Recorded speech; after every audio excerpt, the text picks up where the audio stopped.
question in Spanish. I can do my best, or I will try to do my best to translate it. Before we begin, I will just very, very briefly present our guest. So José Alhambra is currently a postdoctoral student at the Complutense University of Madrid. He holds a PhD in philosophy of language and philosophy and language sciences from the Autonomous University of Madrid, and master's degree in logic and philosophy of science from the University of Salamanca. Katarina Stevens, also known as Cat Stevens, is an associate professor in the Department of Philosophy at the University of Lethbridge, this is in Canada, and she holds a PhD in philosophy from the McMaster University, also in Canada. She's the co-editor of Canada's Argumentation Theory Journal, Formal Logic, and one of the co-organizers of a monthly speaker series on the ethics of argumentation. So, Jose, you can start. All right, let's get started. Just 1 second. Can you hear well, Jose? Worth it, but that's fine to make it worth it. First of all, thank you very much, Constanza, for having me here. I studied the day and I'm going to repeat it. It's both a great honor and a great pleasure to be here and participate in these discussion seminars. I'm learning a lot, I'm getting a lot of interesting ideas, very exciting ideas that I'm going to apply to my research if I manage to survive with the jet lag here. I can explain when I come back, but thank you very much. Many thanks also to Steven for being my commentator here. Well, many thanks for many things, but in this particular case, for being my commentator. So thank you very much. As Constanza said, it's a real pity that you cannot be here and discuss these issues face-to-face, but it's what it is. Let's assume that. I hope that we can find other opportunities to discuss these issues face. Well, without further ado, let's get started, shall we? All right. First of all, I want to start my presentation with a couple of clarifications that I think are important here. The first one is about the title. When I spoke to Constanza a few months ago, I knew more or less what I was about to say here, but I hadn't prepared the presentation yet, obviously, so I chose this very general title for my presentation, General Rules and the Logical Evaluation of Arguments. And then when I started writing the presentation, I realized that this title might be a little bit misleading because I'm not going to talk about how to evaluate arguments from a logical point of view by using rules, general rules, something like that. I'm going to talk quite the opposite. I'm going to criticize theories or authors who believe or claim that the logical evaluation of argument depends on general rules, or that we cannot evaluate an argument from a logical point of view without resorting to general rules. That's my approach. This is called generalism. Well, it's not called generalism. We are trying to make it called generalism because we are introducing these notions in the field of the realm of philosophy argumentation theory. And what I'm going to do is to criticize the generalism here. So a more precise title for the presentation is this one. I think I need to presentation.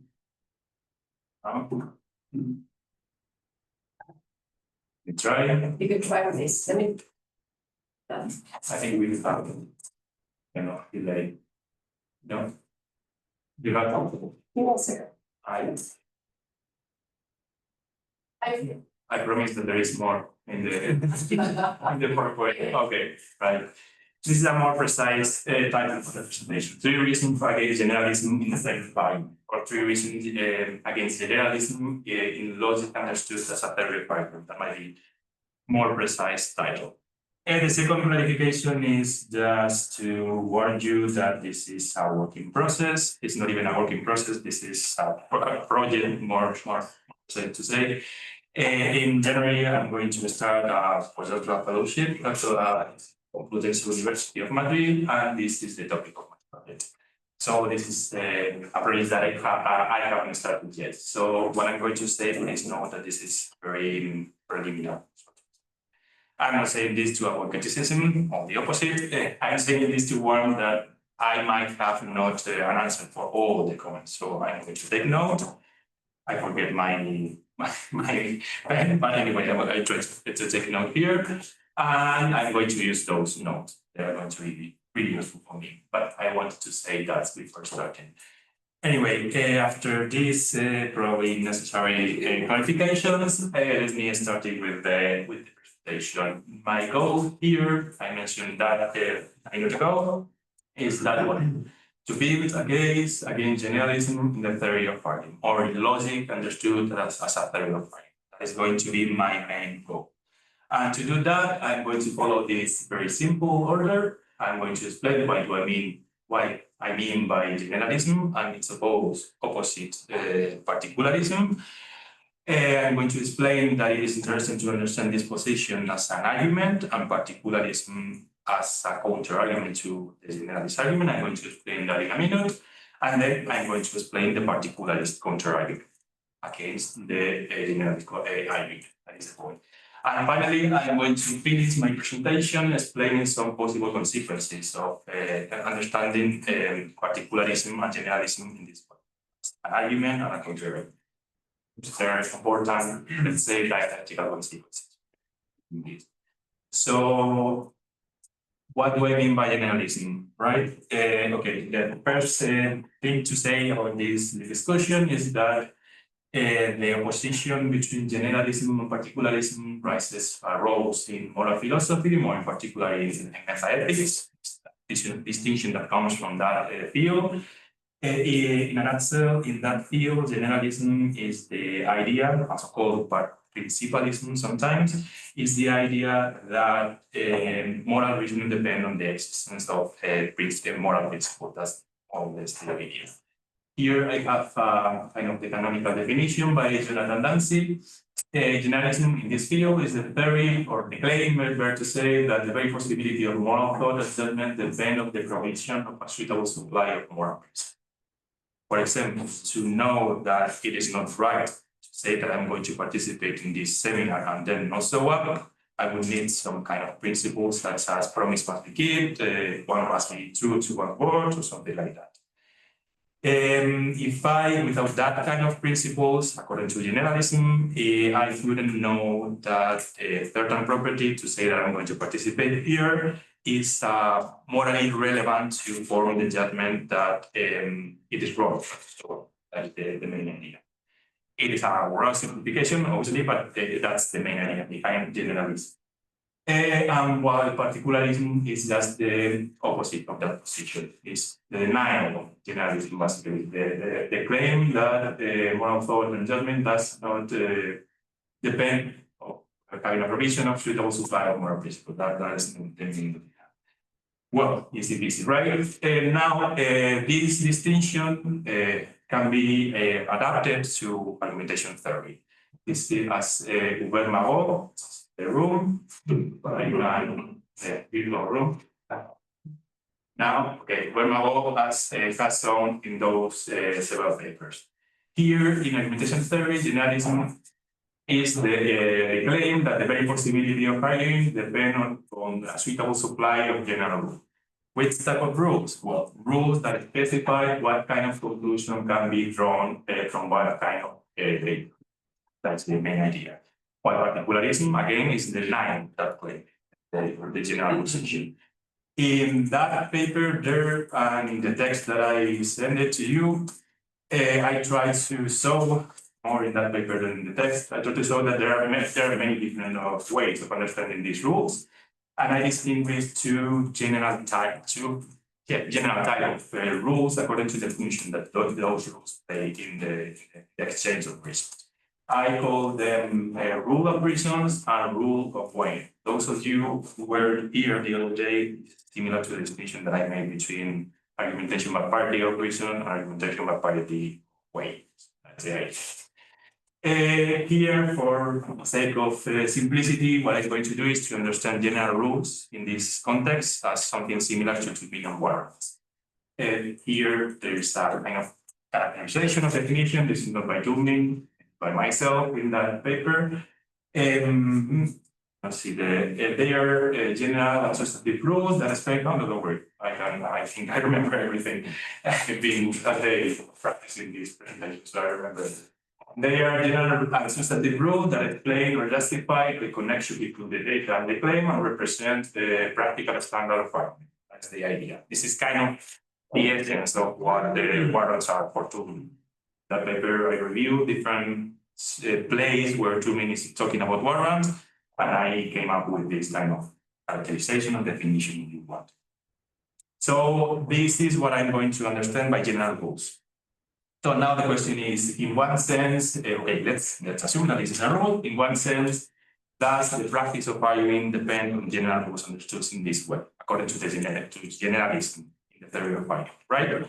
So what I found in argumentation theory is the most common way to defend generalism is by building some kind of, how can I put it? Some kind of transcendental argument or something like that, by appealing to the possibility, the conditional possibility of the practice of argument, the more common way. And I think the more effective way to defend it, particularism, generalism, sorry. Here I have three examples. In the first case, we have Toulmin, but in these rules, warrant, obviously, and saying that it is impossible to evaluate from a legal point of view an argument without warrant. That is the main thing. The second place, we have André Judet. He is working in the context of pragmatics, less, and he claimed that he called these general rules thinking premises or pragmatic optima, as pragmatician do. And he said that they are necessary in order for an argument to be valid. Let's put it this way. And then we have, in the context of formal logic, we have David Sitcott calling them covariant generalizations, and saying that the arguer who presents a reason, gives a reasoning context, presuppose this kind of covariant generalization, because they are necessary. That's the idea. So here we have different terminology, but the idea is kind of the same. It's some kind of rule, a principle, covariant generalization, or whatever, in order to evaluate an argument. Let's put it this way. So from here, I think that we can reconstruct the generalist position as that argument. It's the type of diagrams that I used the other day. Above we have the premises, and below we have the conclusion. That is quite visual. So generalism defends that argumentation depends on general rules. Why? Because general rules are required to distinguish between good and bad. I'm using this kind of simplistic, cynic kind of terminology, good and bad, because I don't want to enter in this discussion what is a good argument by now. This is something that I need to do in the future, but right now I don't have time for that. So that is one of the premises, and there is kind of a normative assumption that we need to make such a distinction. If not, argumentation would be meaningless, let's say. That's the main idea. So to me, this is generalism, according to the, based on those quotes that I mentioned before, and the more common ways of defending that position. All right, if this is generalism and particularism is the denial or the rejection of generalism, according to Dancy and Magot, I think it makes total sense to reconstruct particularism as an attack to this argument. And that's what I'm going to do. I think it's mine. They are okay. Yeah, I think so. We can just wait for a minute and see if they can. So that's what I'm going to do, to try to reconstruct the particularism counter-argument against my aim here. So we have this. This is the argument, right? The generalist argument. The first thing, first of all, I need to clarify that particularism is not a type of, right? We need to admit people. Yeah. Don't practice our distinction and admit everybody. Anyway, that was an effective joke. Now, anyway. Okay, that I was saying that particularism is not a variant of skepticism. We acknowledge that it is important to distinguish between good and bad. We don't have any problem with that premise. That's the main point, the first point. What I'm going to do here is to focus on that. There was another hand in the other place, but we couldn't see the hand. Anyway, I'm going to focus in the criticizing that premise. I am aware that it is possible to criticize the argument in different ways. For example, attacking the relationship between the premise and conclusion, or giving more reason for a compatible conclusion. This is something that I'm going to mention at the end of my presentation. But by now, I'm going to focus that kind of contrariety. And I'm going to do that by arguing for 2 points. The first one is that general rules are far from being enough for evaluating arguments, distinguish between good and bad arguments from a logical point of view. And my second point is going to be that they are not necessary either. This is the structure of my contrariety, right? So let's take a look to the first one, to the first point. Before starting with the I think this claim is so. This is so because of 2 reasons, two main reasons. But before starting explaining my reasons for that claim, I need to make explicit some kind of assumption that I'm going to take for granted from now on. Let's say a starting point, using the pragmatic terminology. And is this one, what I call the reason argument assumption. Is basically the idea that there is an essential connection between the notion of argument and the notion of reasons. That is the idea. Many authors in argumentation theory have pointed out this, so I think it's not too controversial. I hope so. So I'm going to assume this as a study. So to argue is to give reasons to others publicly. Basically, my idea of an argument, of the practice of arguing, and a good argument is one that possesses a strong reason, is a reason for that conclusion. That is an assumption that if you want, we can come back in the discussion, but I'm going to take that for granted. So my first reason for that claim is that whether something is a reason depends on the context, depends on third consideration that are part of the context, and that cannot be part of the reason or the rule. That is going to be my point. And to explain this, I'm going to use a quite silly, simple kind of example. I hate to use toy examples. In the paper that I sent to you, I use real examples taken from a newspaper and remember, but here I'm going to use a silly one. And let's imagine that I am discussing with a friend whether or not to go to the cinema or tonight. Weekend. I don't feel like going to the cinema, so I say something like, look, I'm thinking that I'm not going to go to the cinema. And my friend tells me, wait, what? You told me you would. And I answer, yes, I do so. So what? And she says, are you kidding me? You can give your word and then say just no. Here we have what seems an argument, right? You told me you would come to the cinema, so you should go, so you should come to the cinema. That's an argument. Let's assume that the premises are true, that I actually said so. I said that I would go to the cinema. And as you can appreciate in the last iteration, my friend is trying to justify the relevance of that consideration for the conclusion by invoking that kind of general principle. It's kind of the same as promise must be kept, something like that, right? But this is a good argument, right? But now imagine that I say something like, okay, come on. All right, our favorite, the movie that we wanted to see, to watch in the cinema was canceled, right? Or I can say, I wasn't joking, I was talking seriously. That was a joke. You took that for granted, and it was only a joke. Or you threatened me. It's so because you threatened me. Or I was wasted. I was drunk, and that wasn't me, right? Really.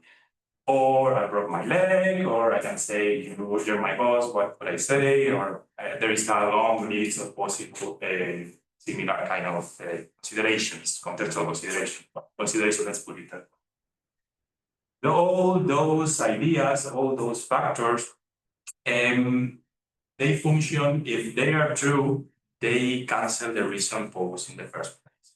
They are what in epistemologies, they are called the defeaters. Language of the argument dialectics, they are co-rebuttals. The function is that they cancel the reason out, the reason in the argument. They invalidate the argument, right? If they are true, obviously. And if what we are trying to do is to distinguish between good and bad argument, and good argument is one that poses a strong reason, or at least a reason, and if these considerations cancel or invalidate the reason, so it is important, we need to take them into consideration somehow. How can the generalism or the generalist take into consideration all of those factors? I think there are a couple of strategies. The first one is to say that they are implicit clauses in the rule somehow. They function as such. So this is similar to this tendency in informal logic to incorporate everything as an implicit premise. On the set of premise, everything is right. It's similar, but with a tuning mode, where we distinguish clearly between the rule and the data. How now we are converting those considerations in the rule point. Let me be close. Okay. If this is so, the rule that we have in the last intervention, you can give your word and then just say no, becomes some kind of more complex rule. You can give your word and then say no, unless our favorite film was cancelled, I was joking, you threatened me, and so on and so forth. You can appreciate the problem of the solution. If we need to incorporate all the possible considerations that can cancel the reason, we will end up with a very long, very precise rule, but completely useless. If it's even possible to create such a rule, because the list can be really long. Another possible solution is to say, all right, these are exceptions, these are not part of the rule, they are part of the context, but they depend on the rules. How come? Well, in the sense that to say that to know the exception, we need to know the rule. Say somehow, right? So we need to know the rule in order to know the exception. That is in that sense, the exception depends on the rule according to this position. The problem is that this is not exactly true, because what the rule allows us to know is the unusual character of those considerations. Let's say that the rule allows us to know the exceptionality of the exception, so to say, but the rule doesn't allow us to know each of those considerations. Because if the rules allows us to know those considerations, we will have the same problem as before. So that is not possible. So this is problematic. This is problematic, sorry. Obviously, there is all range of middle ground solutions, those that appeal to the most common exception, the typical exception, the most common in a certain context or situation. There are those that included the ceteris paribus clause in the rule and they strip the problem under the rug. There is no problem there. I think that some of these solutions, some of these positions are quite reasonable. I agree with them. I think they capture very well how we use general rules in argumentation in general, because, by the way, particularism doesn't reject that we use general rules. That's a fact. That is the point. So I think this position captures very well how we use general rules. But all these amendments to the rules, I think they highlight that in order to evaluate an argument, we need many more things than just a general rule. That is the point. We need to consider all these consideration from the context. That is the idea, right? The situation becomes more complicated when we take into consideration that not only what is a reason depends on the context, but also the weight for reasons. Whether something is a strong reason depends on the context. My second reason is the generalism. Let's come back to the silly example. Let's imagine that I have the same conversation with my friend. I said so, and he said, you told me you would. But instead of trying to find consideration that cancel that reason that I said so, let's imagine that I say something like, okay, I know you are right. I recognize I said so. I recognize that that is a reason, but I'm so sorry. But I had promised my brother that I would help him with the move before telling you so. Or my father had an accident and I'm the only relative family member in the town. Or an even more stronger and kind of definitive reason, don't wait, playing today, and it's the only soul in Spain, right? In this situation, we have a kind of different situation. So it's the same word several times. We have a situation where instead of having a reason and a consideration that cancels that reason, we have two valid reasons. One of them outweighs the other. We have a reason stronger than the previous one. We have a weight of reason, basically. That is the But again, if what we are trying to see or to say is, or making the distinction between good and bad argument, and a good argument is one that poses a strong reason, we need to include all those considerations also into the picture. How can we do that? Again, we have several studies. We can, we need to, this is something important that I need to mention for this. We need to include the possible reason against doing that action, right? As the first example, I had promised my brother to help him with the move. There is a reason that outweighs the reason that I told you so. So I cannot go to the cinema because I have a stronger reason, right? Let's assume that it's stronger. But look at the two other examples. In those examples, I have an element. The last part of the reason is I'm the only relative in town, or it's the only soul in Spain. This is not part of the reason. This is what is called a modifier. We have two reasons. One reason is in favor of going to the cinema, and another reason in favor of doing a different thing, which is the other reason is my father had an accident. It's a reason to go to that. And the fact that I'm the only relative person in town, I'm the only family member in town, that is a contextual consideration that affects the way of future, that make the reason that my father had an accident stronger in that context. So we need to take into consideration, we need to include reason against and the contextual information that can affect the weight of reasons. So we need to include in the rules a whole lot of things. We have the kind of similar solutions. They are clauses, implicit clauses in the rule. Now we have more problems because, or the possible solution in formal logic, which is the common solution, which is these are negative premises in a conductive finding or something like that. But again, everything is part of the premises. This weird notion of the negative premise. We can do that. Another option is, again, it's part of the content, but we have the same problem as before. It's exactly the same solution, but in a different way. That is more of this. And then we have a third possible solution, which is to say, all right, we have two types of rules, according to the generalist. We have a rule of reason that tells you that something is a reason for something else. And then you have weighing, a rule of weighing that tells you that one reason is stronger than another. That is the idea. This is kind of reasonable to me, but we have, again, the same problem. We need to incorporate all that control information as this is the only soul in Spain, or I'm the only relative family in town, and so on and so forth. All those possible considerations that can affect the weighing of reason, we need to incorporate that as part of the rule of weighing. So we have the same problem, but in a different level. That's the idea. In any case, there is different solution for this possible for these problems. What I wanted to show is that once we take into consideration the context, it is, I think, quite obvious that in order to make the distinction between good and bad argument, we need a whole variety of things in order to do that. We need many more things than generalists to that position. But then you might say, all right, this is a strong and incredibly strong, and you are being really unfair with the generalists, or with generalism, because what this position defends is not that general rule as sufficient, distinguishing between good and bad argument. What they defend is that they are necessary, that we cannot do that without rules. That is the position. And my answer is that this is not true either. Why? Because we can making that such a distinction without appealing to general rules. How?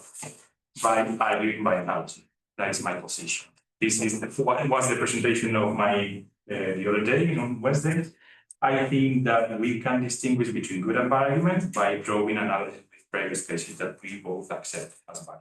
That's the idea. Let's come back to the city example. And let's imagine that I said that I'm not going to the cinema. All right, you told me you would, you told me you should. How come? And in this situation, my friend said something like, you gotta be kidding me, right? Why did I have to go to your incredibly boring seminar on analogy the other day? In this case, we have a different situation. My friend is not appealing to a general rule if she is building some kind of parallelism with a different argument. We have her argument here, kind of that. You told me you would come to the cinema, so you want to come. And then we have a parallel argument. I told you I would go to your seminar, so I had to go. Or different information, but that is the general idea. All right. In this case, it's interesting because the simplicity of the example is like backfired. So somehow, because we are so familiar with this kind of principle from Mrs. Martin Kidd, that it is quite reasonable to assume that someone who is arguing this way has in mind that those kind of principles, right? I don't deny that. I can admit that. There is no problem. The problem comes when you say that all arguments by analogy presuppose generalities, and that's what I disagree. That's the generalist answer to this counter argument, that an argument by analogy always presupposes generalities. Well, there are two solutions. The first one is that argument by analogy are not argument at all. I think this is quite a strong answer. I am not going to address that. I think that the very fact that we have 2 days seminar about argument by analogy is quite a good reasons against that position, I assume. But the second one is important because many people think that argument by analogy or assume general risk over generalization or something like that. That is the idea. In the paper that I mentioned, in the paper that I quoted before, and many papers, I try to address this problem. I think this solution creates more problem than solves. I think, for example, people in practice, in normal situation, they don't mention the general principle when they argue by analogy. Attribute the general principle to them is quite a fair. That might be a fallacy. But the more important thing is when you include that principle in the reconstruction of argument by analogy, you destroy the analogy. You don't need the analogy anymore. And the guy who put the guy, sorry, I don't know the person, so I did this very but Monroe Berthley, I don't know how to pronounce that name, put it in this way. This is quite clear. What makes an analogical argument plausible is always a hidden generalization. But when we make that generalization explicit, we can throw away the rest of the analogy. That is, the guy is those who think that we need to throw away the analogy. This is not an argument. I think that is incorrect. So I think that is a problem for this position. But again, there is a discussion, an ongoing kind of infinite discussion between people who think that principles, or people, as myself, that we think that this is not the case. But I wanted to mention that this might be a reason against generalism. I in favor of the claim that general rules have no necessity. So, summarizing, and I'm going to finish that with this. I said that I reconstruct generalism as an argument. That the practice of arguing depends on general rules because these rules are required, I mentioned that, to distinguish between good and bad, right? And I reconstruct particularism as the counter-argument that is not true because general rules are neither necessary nor sufficient. Why? Because the logical evaluation of an argument is essentially contextual, in the sense that I mentioned there, and because there are in order to justify the relations, argument by analogy, right? Or argument by Gerson, if you want. Or that. Different. All right, that is the thing. This is the reconstruction using the diagrams. By the way, these diagrams are proposed by Hall in the context of argument dialectics. But they are quite intuitive. On the right, we have the generalist argument, and on the right, we have the particularist counter-argument that I did, right? We have three particularist reasons, those there, right? And that is the counter-argument. Why am I using these diagrams? Other than because it's quite satisfying to having this reconstruction of the argument, at least for me, probably some problem. Anyway, but this is okay. All right. I think this is quite useful to solve three aspects that I want to mention that kind of follows from this argumentative strategy that I use here. The first one is there, but we cannot see it because of the thing. It is that I reconstruct particularism not as a simple rejection of a claim. I reconstruct particularism as giving reason against the generalism. And when you give reason, you reinforce yourself. You take somehow the burden of proof. Or in other words, those arguments can be attacked or can be responded, can be discussed. That is the idea. As I tried to solve in my presentation, I mentioned possible answer to these kind of reasons. So this is important. The second thing that I want to mention, and is quite clear using this kind of diagrams, is that even if I am associated with this kind of counter-argument, even if imagine that we put those reasons under scrutiny and we agree that those reasons are perfect, there is no counter-argument against them. Even if in that situation, I would show only that the premises of the generalist argument is a false premise. Or in other words, that argument poses no reason for that conclusion. But I wouldn't show that the conclusion is wrong. In order to show that argumentation depends on general rules, I need to give more reasons, independent reasons. Here, I just showing that premise is the case. But I am not saying anything about the conclusion. To show that, I think that is myself, I guess, if there is more people like that, like me, please raise your hand. Anyway, I think that the next step, and this is part of my research project, is to find positive reasons to support an incompatible conclusion. That argumentation doesn't depend on general rules. In the paper that I sent, I mentioned three possible situation contexts where we can find something like that. I guess so. I mentioned situation of political polarization, or what, because we don't have rules in common, so it is probably in those situations we argue sometimes without ability to general rules because we don't have rules, basically, our agreed rules. I mentioned also, and this is something that I don't. So I mentioned situation of paradigm shift in science. We are going from one paradigm, I can't pronounce that in English, sorry, to another in science. In the situation, and what I prefer, and it's more relevant here, situations, the practice of appealing to precedent cases in the common law system, study the cases of the system. I think in that situation, those might be examples of situations where people is arguing without appealing to that general rules. But this is something that I need to do in the future. That's many times, and I think I spent too much time. Anyway.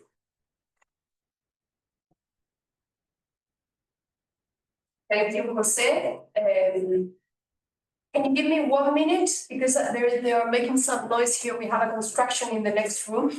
And I want them to just stop. I'm going to tell them to stop. I'll be back. I need to say someone here and then okay. Right. Sorry. We're in an uncomfortable situation of silence. This gives me a second to ask whether would you like me to kind of put I have the commentary written out and I was going to read it. Would you like me to put it on the screen so you can read along? Yeah, of course. But I need to, first of all, Constanza, we need Constanza's help, I think. Yeah, Constanza, because you cannot do it, right? Because you need to be out or something like that. I need to, to do that, I would have to be co something. It should be I asked for. Right. So I have them written out. I was just asking whether when I'm reading them, whether it would be helpful if I put them on the screen and then you can read along. But you need to share your screen, and in order to share your screen, you need to be Let me see. You should be able to, because I asked for that. Give me a second. I'll try. Can you see that? Yeah. Yeah, we have your text. Yeah, I'm sorry. I had them written out. I was going to read them, but I thought since I have a German accent and then it's easier if you can also read along, if that's helpful. I have to make one apology in the beginning. I told Jose that I was finishing them up. I could send them to him. Didn't have the citations in yet. And I told him I would put the citations in yesterday night. They're still not in there because my dog escaped and I instead spent the night searching for the dog.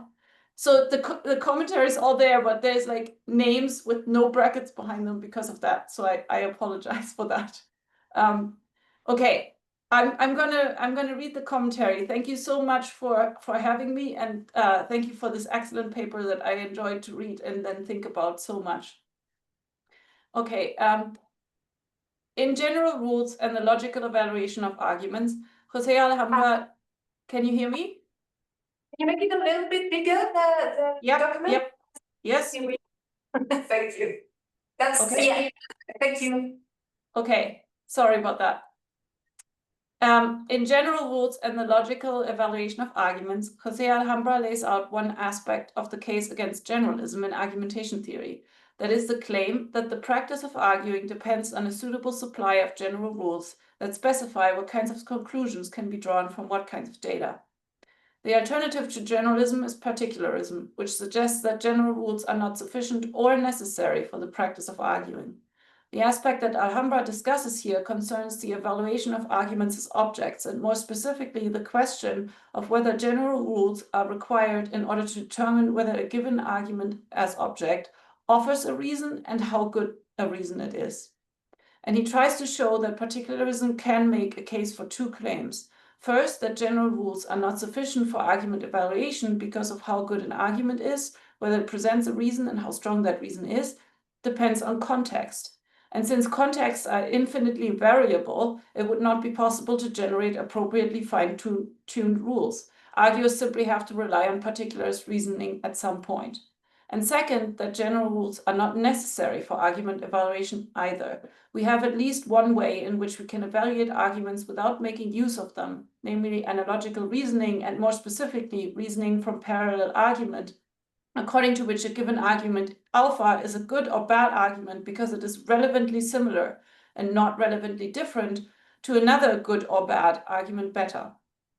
In this commentary, I want to question the claim that our ability to rely on analogical reasoning really shows that we can engage in argument evaluation without relying on general rules at all. That is, I want to do what Alhambra said the generalist is able and apt to do and answer the particularist argument.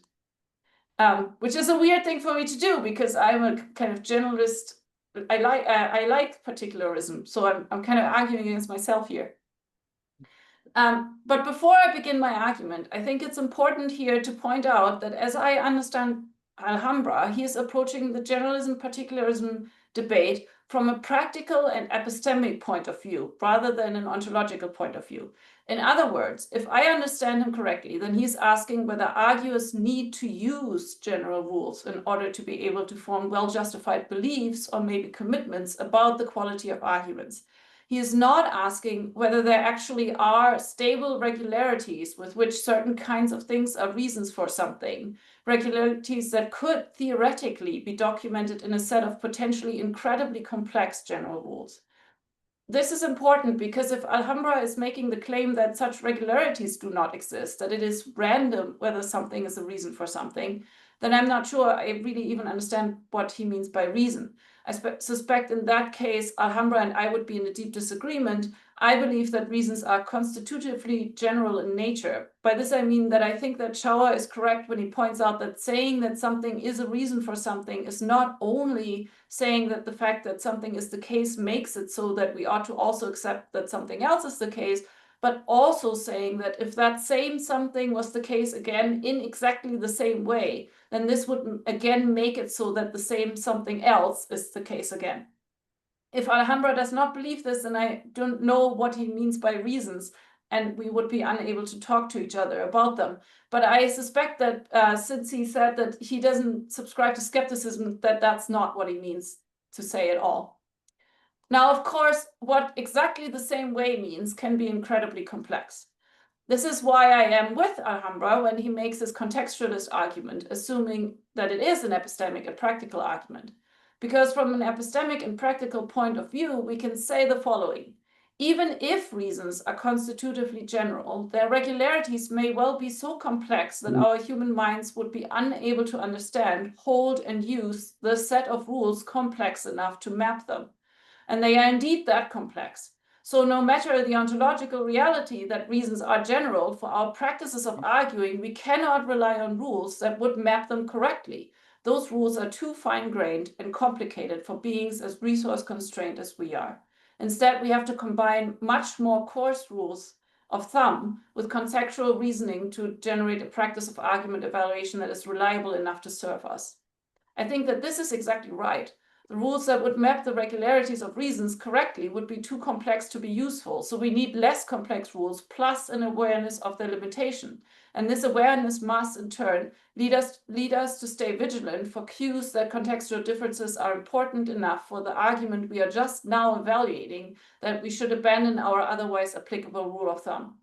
So rules are not sufficient, or better, the ones that would be sufficient are not usable by us, and the ones that are actually useful are not sufficient. And actually, I think this is a variation of an argument about the about the necessary over and under inclusiveness of rules that Schauer makes and playing by the rules.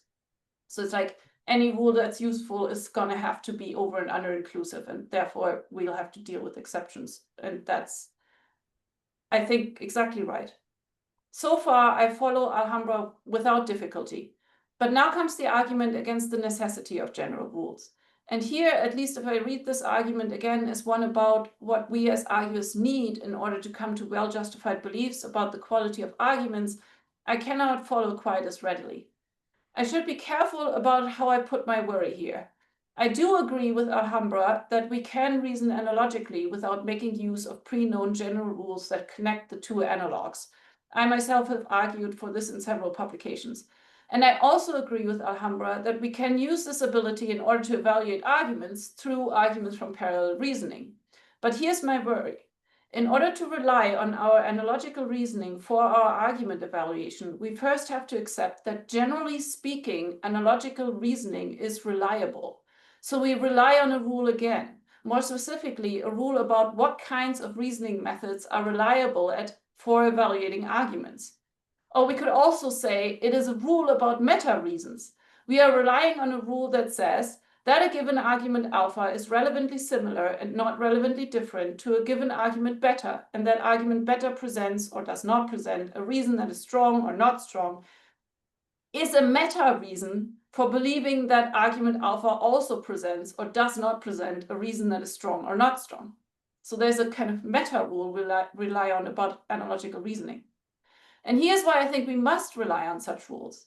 As Krabbe has famously pointed out, when we argue with each other, we can always ascend to the meta level in order to also argue about the appropriateness of our argumentative practices. And this means that when someone uses, for example, an argument from parallel reasoning in order to support their evaluation of a given argument alpha, then it ought to be legitimate to ask and thereby enter the meta level why they believe that thereby they have given any grounds for believing that argument alpha ought to be evaluated this way. And at this point, it becomes important that I think that ontologically speaking, reasons just are constitutively general. Because if they are, then I think the answer to this meta-level question must be one that somehow shows that analogical reasoning, of which the argument from parallel reasoning makes use, is a reliable method for tracking the regularities of reasons, which in turn makes it a reliable method for identifying reasons. In other words, the answer must be one that shows the validity of a general rule which establishes the reliability, though not indefeasibility, of arguments from parallel reasoning. In fact, all accounts of why argument by analogy are arguments that I've seen, like all those in argumentation theory where people argue that no, this is a real argument and it really shows that reasons exist and it's not just a rhetorical flourish, are always in the business of establishing exactly this, and that, namely, that they are good at tracking regularities of reasons. And that includes those accounts that do not try to reduce analogical reasoning to rule-based reasoning. For example, I really like Ute's account.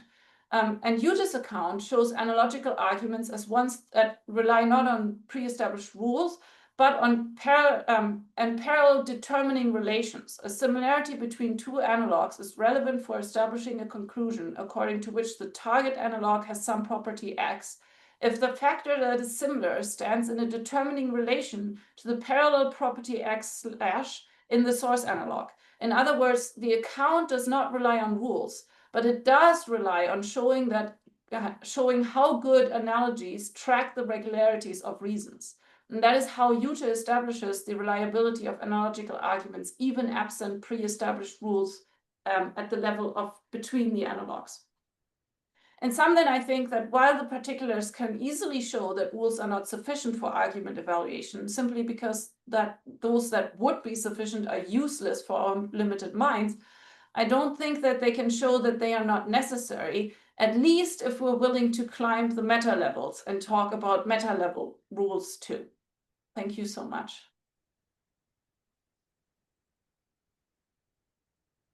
Somehow now I can't hear anyone anymore. Thanks a lot, that was great. Now we have some time. If you want to respond now, or you would be... Quite quickly, Yeah. I can answer the first question that you raised at the beginning of your, thank you very much for your points here, your remarks, and they are going to be quite useful, especially the last one, because I don't know how to answer. Thanks that I make the clarification at the beginning, because I don't know how to solve that problem. I think I know, but I have the question right now and then think more about it. But anyway, the first thing that you mentioned at the beginning of your presentation, your paper, that this distinction between practical point of view, epistemic point of view, and ontological point of view, I kind of agree with you, because I am analyzing the notion of reason as, I don't know, from an ontological point of view. I've never tried to, to address that issue. I'm interested in argumentative practices, and that is have to do with people, with epistemical limitations and practical limitation in the given situation. So I tend to think about reasons in that sense. I don't, that's my position. That's it. So yeah, let's assume that I don't know what a reason is in general, out of the world, out of this, discussions. So I think we might agree, but I don't know, because I never tried to answer that question from an ontological point. So yeah, that would be kind of my answer, if that is even an answer. Regarding the other point, this is quite difficult for me, because it is quite a quite difficult question. I think that first of all, I agree that we can use general rules in our practices. We can use the warrants and so on and so forth. And there is other rules, as you mentioned, meta rules, that we rely on the very, just because we participate in that practice, we kind of assume this kind of meta rules that argument by analogy are reliable, that other people is reliable, that what people tell tend to be true, or something like that, these kind of rules. Now, you mentioned that reason have to be general if we want to have a reliable justification for those meta rules, right? If I understood correctly. I think so. The point was that if when we go into the meta level and ask about why we should accept that this type of argument can justify anything, the answer has to always, I think, be something like, because this type of argument is reliable or tracks well the way that reasons work, like the patterns, like the way that, right? we need to assume that reasons have regularities, right? That even if they're incredibly complexly general, that they're general somehow. And then if we ask, why does this type of argument work? The answer has to somehow convince us that it works because it's good at tracking in some way these, and I think analogical, like arguments for the goodness of analogical arguments are usually ones that try to kind of meet exactly that burden. Like Juta's paper I read as trying to show that, oh, they're good at tracking it. They don't track it through rules, but they track it this other way, if that makes sense. I understand that idea, but that is some kind of generality seen as the result of the practice of arguing, if I understood correctly. It's like, okay, we argue in this way, we've been arguing by analogy many years, and we discovered that we know that this is effective somehow, but that how do we know that this is the same kind of argument all the time, if not by recognizing similarities between arguments? So that would be my point. And my point is that because we are able to recognize those similarities in particular cases, we can recognize certain regularities or certain generalities. So we need that particular cases, we extract that general rule case by case, so to speak. That's the idea. Right. Yeah. Now we find ourselves beautifully in Hume's problem of induction. Because now we're going to be like, okay, right, we do it case by case, but why do we trust the case by case? And then we'll repeat this up into the meta levels forever. But it's always great when philosophers manage to find themselves in the problem of induction. That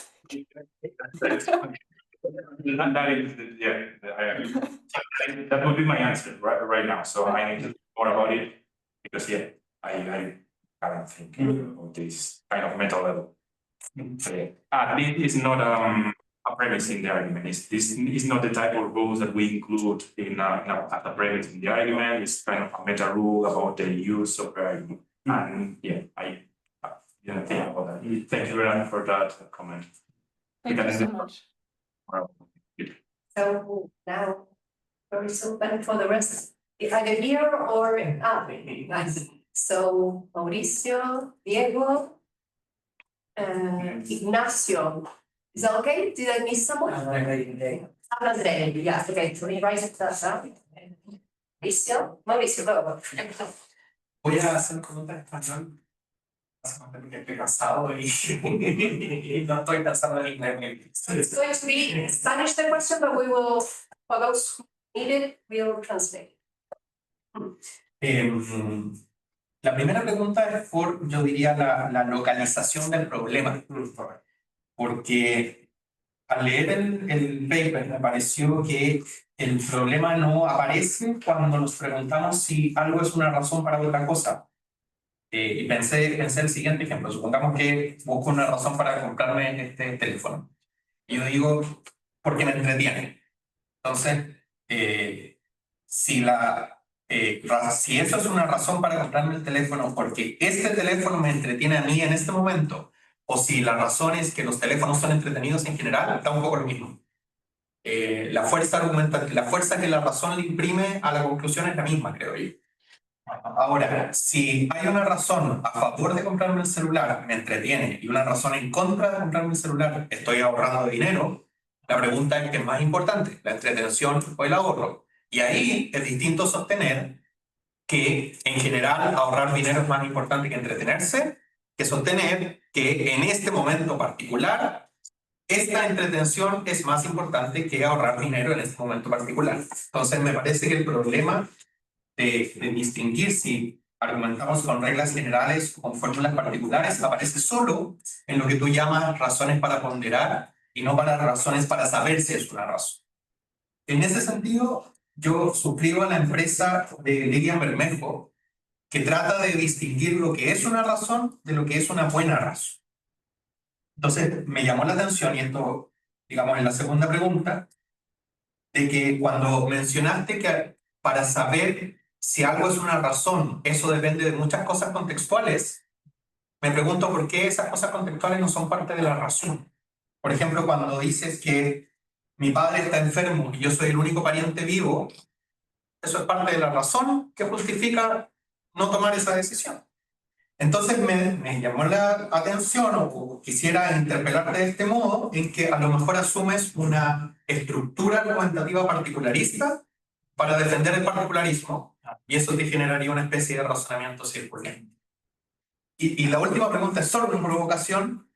Si vamos a determinar que la fuerza de los argumentos proviene de la analogía con otro argumento que ya es fuerte, la pregunta es, ¿ese primer argumento es fuerte porque proviene de otro argumento fuerte? Y así hasta el infinito, en lo que yo hice una analogía, valga la redundancia, con lo que en derecho civil se llama la prueba diabólica, que es que para probar si alguien es el dueño de algo, tienes que preguntarte si el anterior, el que se lo vendió, era dueño.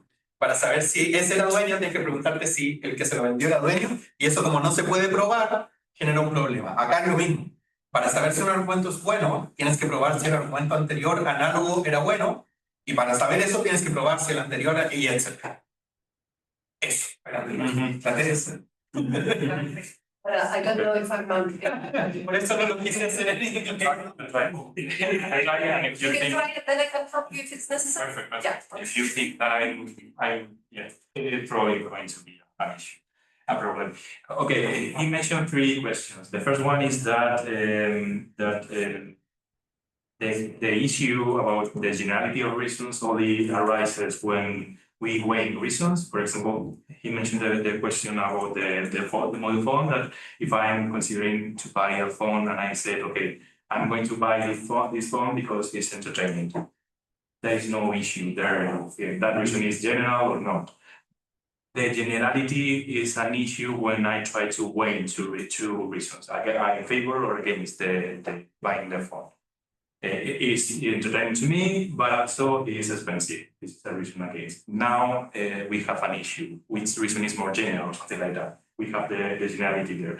The second question is why I am not incorporating all these contextual considerations within the reason, basically.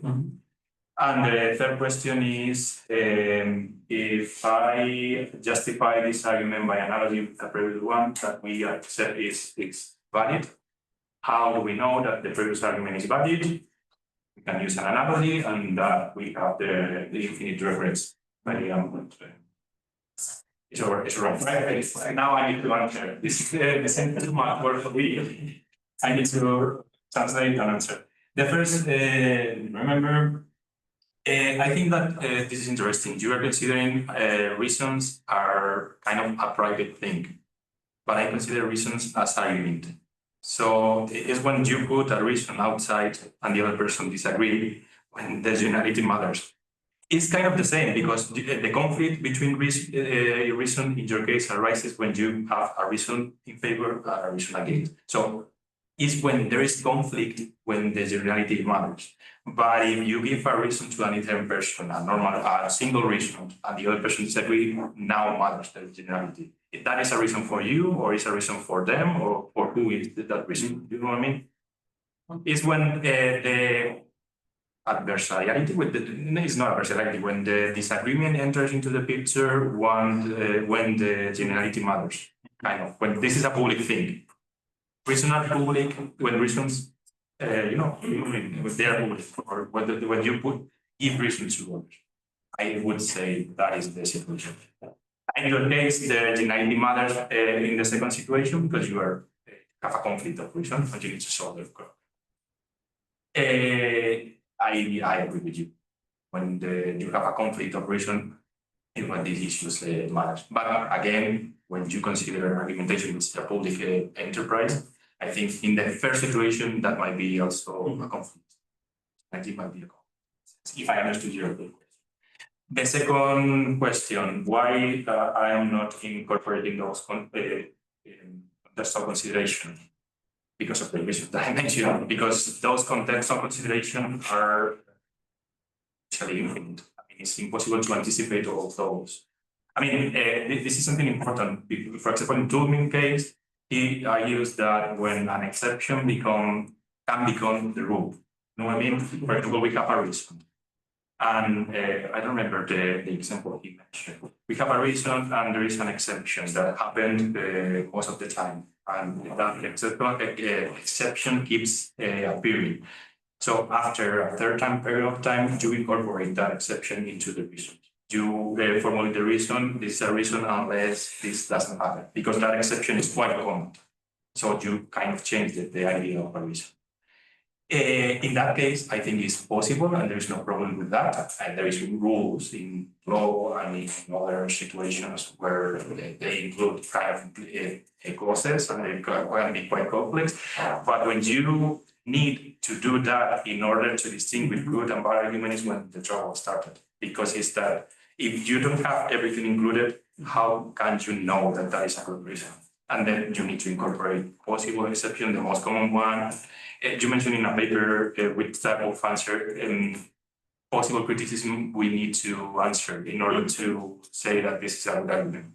The question, the problem that arises in that situation, in that practice, and in that kind of moment, that sounds very limited, but at least in the situation, not all possible. So that is the reason why I don't incorporate all those considerations, because I think that you destroy the notion, the usefulness of the notion of reason, kind of practical, usefulness. As I mentioned, I'm working from an epistemical, practical point of view here. I don't know logically. I don't do that discussion. And the last one, I think that we don't argue in the vacuum. I mean, we argue in practices and we take some arguments as valid momentarily. I mean, in my example, you have that you use that argument as valid, so we are going to take it for granted that argument is valid. So we have a stop.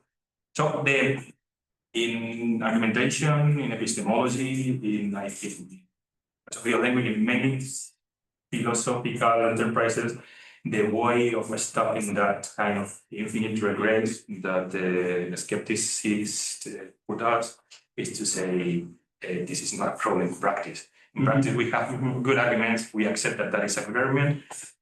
Why? Because that is the way we do things in this kind of situation. So it's like we don't need to go. We didn't need to retrocess all the way down to some kind of foundations. We have practices that tell us that something is good in that context. That would be my answer. Epistemian. Sorry? Very epistemian, you Yeah, something like that. Yeah. Yes. So okay, or you want to, if I take two at a time, or you like one? If it is in English, no, perfectly, but we need to translate, it's going to be kind of. I'm asking in English, yes.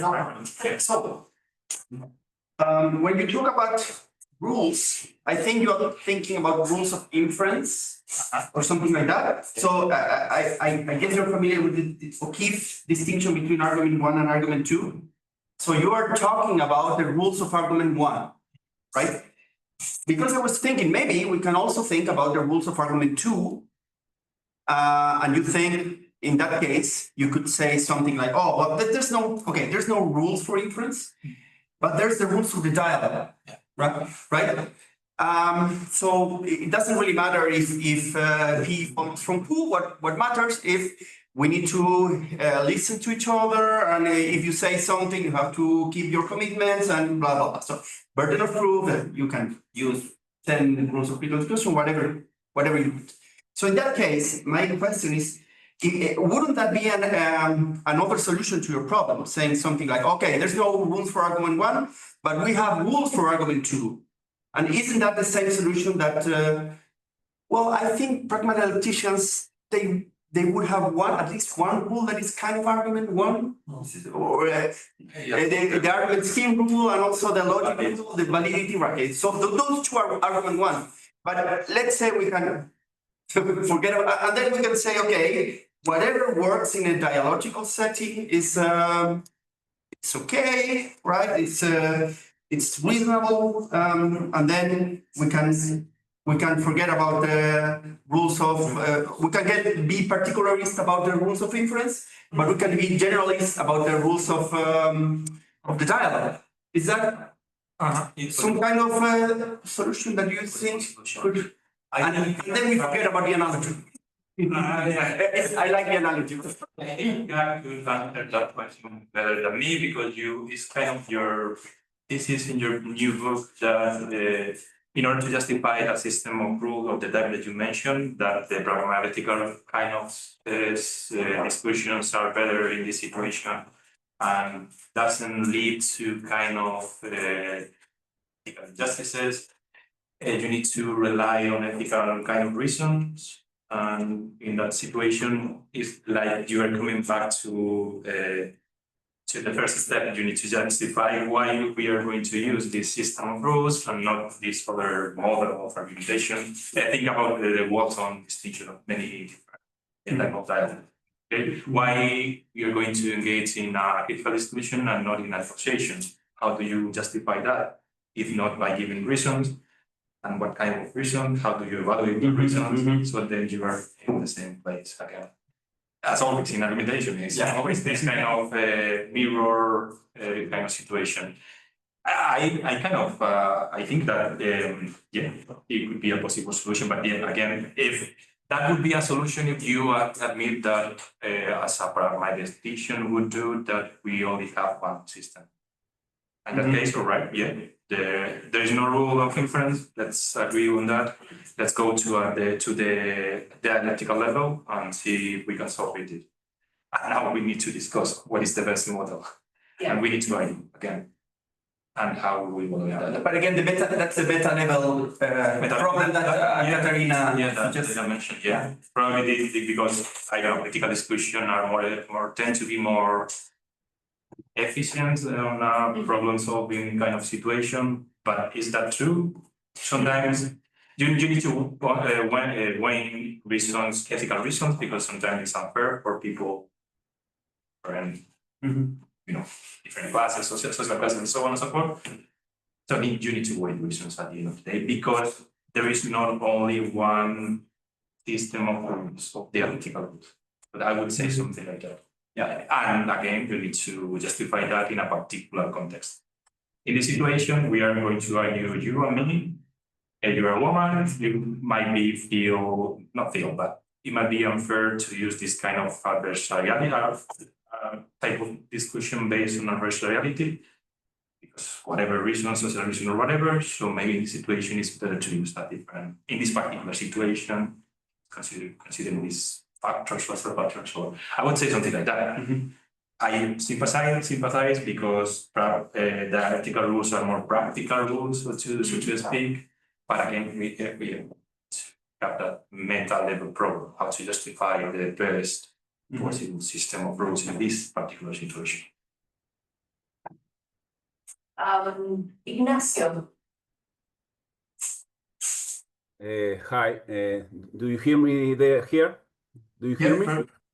Perfect. Thanks for the talk. Excuse me for my English, not the best English, but I'll try my best. Thank you for the talk. I found it very interesting. I'm not sure if I am understanding well your general project, but I will express my worry and we'll see. So my thing is, when you characterize it generalism, you said, well, according to generalism, moral, normative, argumentative evaluation requires rules. Particularism claims it doesn't require rules. Suppose we concede that rules are neither sufficient nor necessary for evaluation, you know, or yes, for evaluation. My worry is the following. Perhaps we don't require rules in a minimal sense, according to your characterization of the thesis, but we seem to require rules in order to learn how to argue well, in order to construct a theory of argumentation, for example. It seems any theory must abstract rules or principles that describe a phenomenon in a simplified way. Formal logic, I find, is an example of this. A valid argument does not have to be formally valid, you know, but formal logic, as we know it since Aristotle, cannot be done without abstracting logical forms, like most poems, you know. So it seems to be a good idea to use rules or logical forms or abstractions or principles. So my worry is that we can do logic or moral reasoning or argumentation theory without general rules, but it has been proven that it's a better idea to do them with them. You know, valid logical forms are neither necessary nor sufficient for arguing well. This we know it. They are not necessary because deductivism is false, I believe. I hope you believe this also. There are good inductive arguments. So there are not sufficient classical valid logical forms are not sufficient for argument evaluation, and neither are they necessary because we have begging the question, you know, and it's formally valid, but it's a bad argument. But we wouldn't conclude from this that we don't need rules in logic, or that it is not a good idea to use rules. So I don't know if this is an objection, because I don't know if I understand the nature of the project.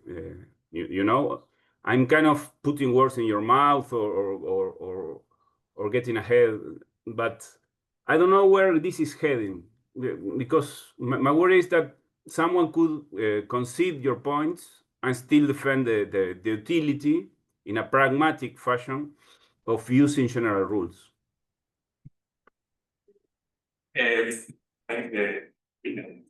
Yes, sorry, I was thinking. Thank you very much. I don't know where it's heading either. I don't know.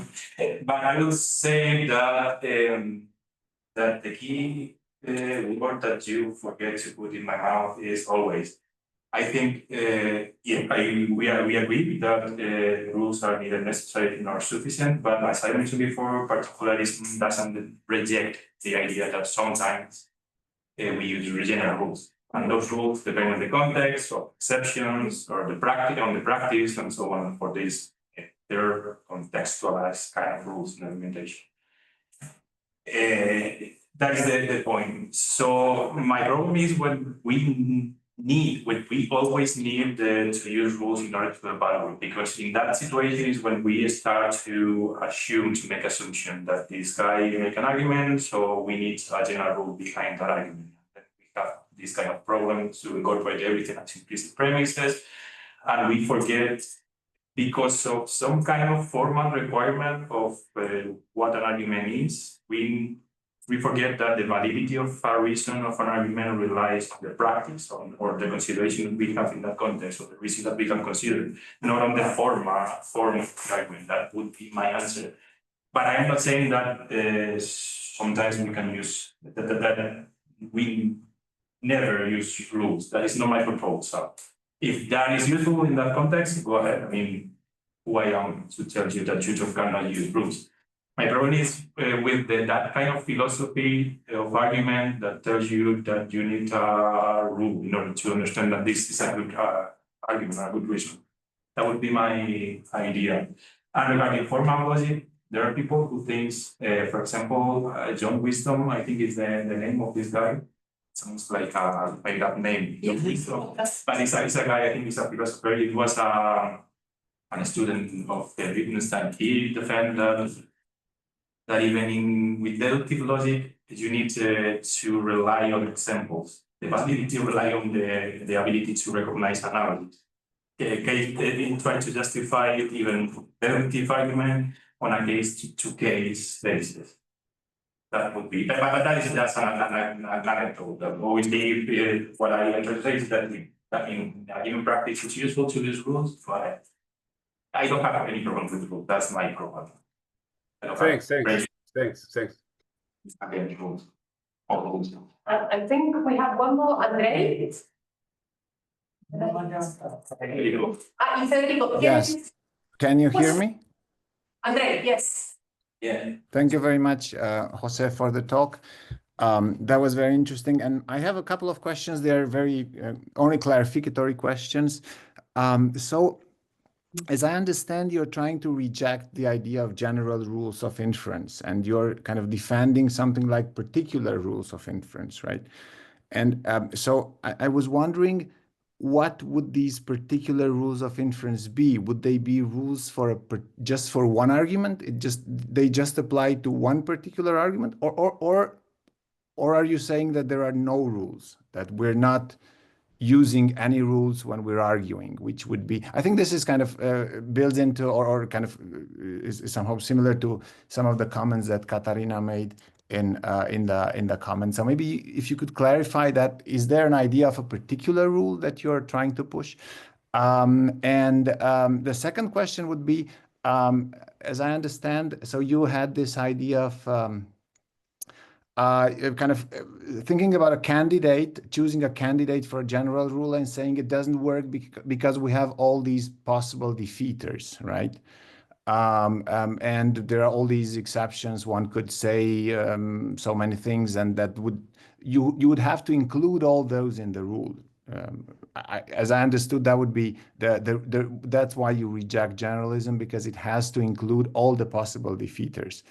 But is that necessarily the case? I mean, can't you have something like defeasible rules, something like all things considered rules, something that would say, and that's how other rules, not only rules in argumentation, work. Like, for instance, when you make a promise, right? Your promise is basically a rule that the promises must be kept, but that's a general rule, but that's not, there are defeaters. There are very many kinds of defeaters that one could think about why you wouldn't be obliged to morally kind of under the requirement to keep your promise if one of those defeaters applies. So why can't you have something like defeasible general rules?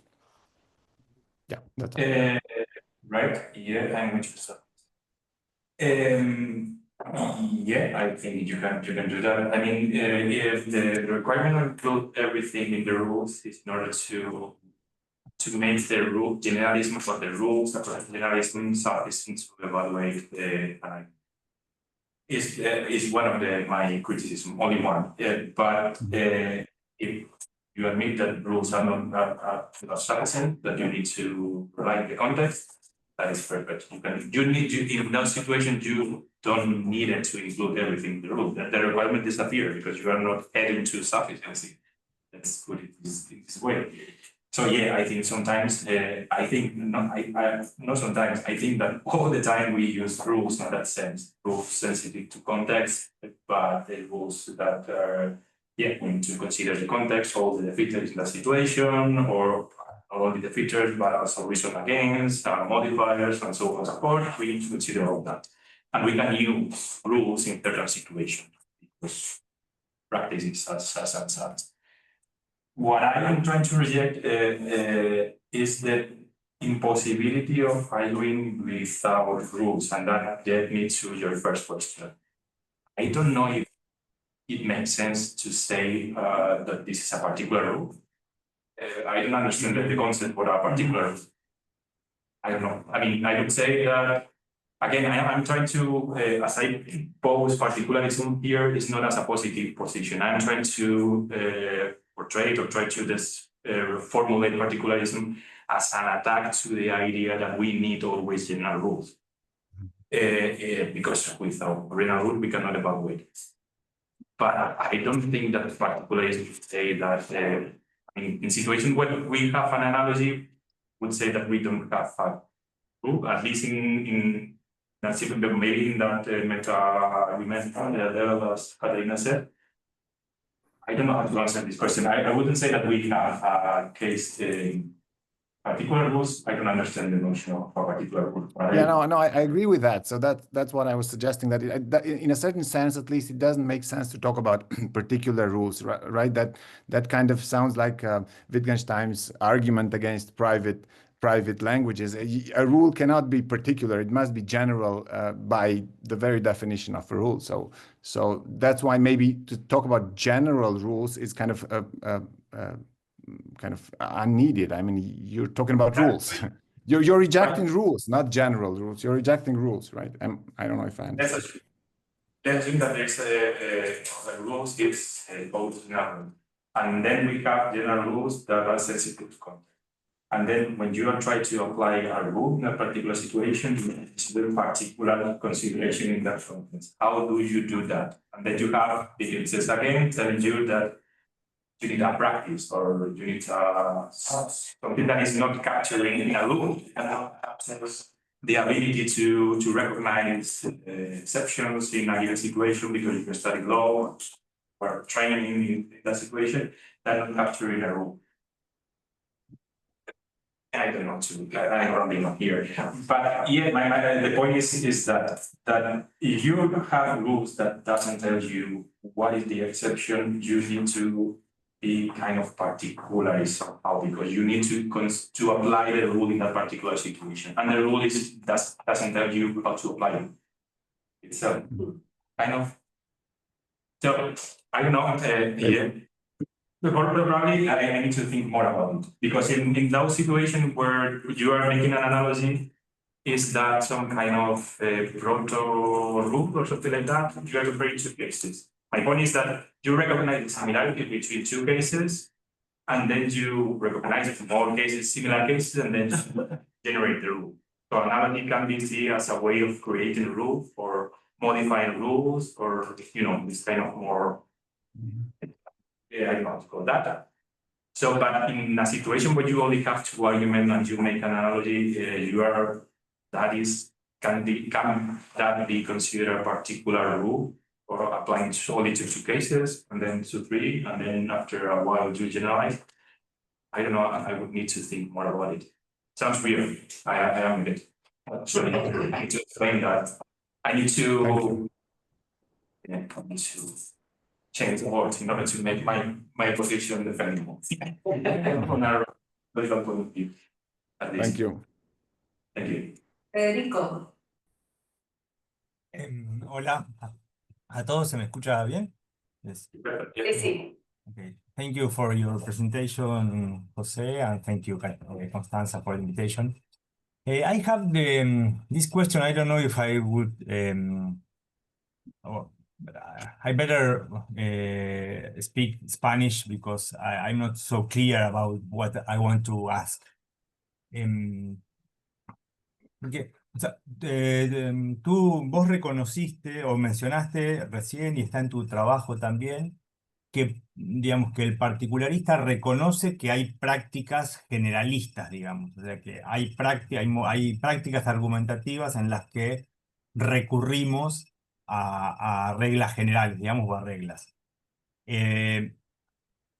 Digamos, pero mi pregunta es, digamos, porque particularismo y generalismo son filosofías de los argumentos sobre la argumentación. Entonces, mi pregunta sería si puede haber un enfoque, una explicación particularista o un enfoque particularista de los argumentos que utilizan reglas generales, o respecto de los argumentos que utilizan reglas generales no habría ninguna diferencia entre particularismo y generalismo en el modo de abordarlos y en el modo de explicarlos. Eso, en alguna medida, me parece importante para ver si realmente no estaríamos simplemente reconociendo dos tipos de prácticas argumentativas distintas, más que pararnos en dos concepciones filosóficas sobre lo que es un argumento. Eso, digamos, esa sería como mi pregunta. Y por otro lado, también retomar algo que creo que hablabas recién a propósito de la pregunta de Ignacio, es, porque claro, si las reglas generales no son necesarias ni suficientes para la argumentación, para evaluar los argumentos, ¿en qué sentido entonces puede haber prácticas generalistas o prácticas que apelen a reglas que no son ni generales ni suficientes? Pero bueno, tal vez porque son útiles, digamos, es una cuestión de utilidad, digamos, fundamentalmente. Nada, eso me parece me parece interesante y estaría de acuerdo además, digamos, ¿no? Con esa idea. Y por último, una última cosita es que cuando mencionaste al final de tu presentación, digamos, buscar las razones positivas para defender el particularismo, mencionaste distintos contextos o prácticas donde apelar a razones, digamos, a formas particularistas de argumentar podría ser útiles. Y pienso que además también hay una cuestión muy propia y claro, esto proviene de Danzi, ¿no? Y de de la ética, digamos, de la metaética, como porque justamente tienen un valor filosófico muy importante también. Porque si hay prácticas particularistas, podemos dar cuenta de la existencia de una cierta normatividad previa a las reglas generales, digamos, ¿no? Y sería casi como resolver algunos de los problemas más tradicionales, digamos, de la filosofía en términos del regreso a infinito y círculos viciosos, digamos, ¿no? Una manera de cortar el regreso al infinito, digamos, ¿no? Bueno, nada, gracias por la conversación y perdón por hablar en español, pero no estaba tan clara en mi cabeza. Gracias. I tried to translate a little bit of this to one this I am going to answer. I'm going to die today. Anyway, well, that's a exception. Three questions. The first one is I admit that there's in some practices we argue violent rules.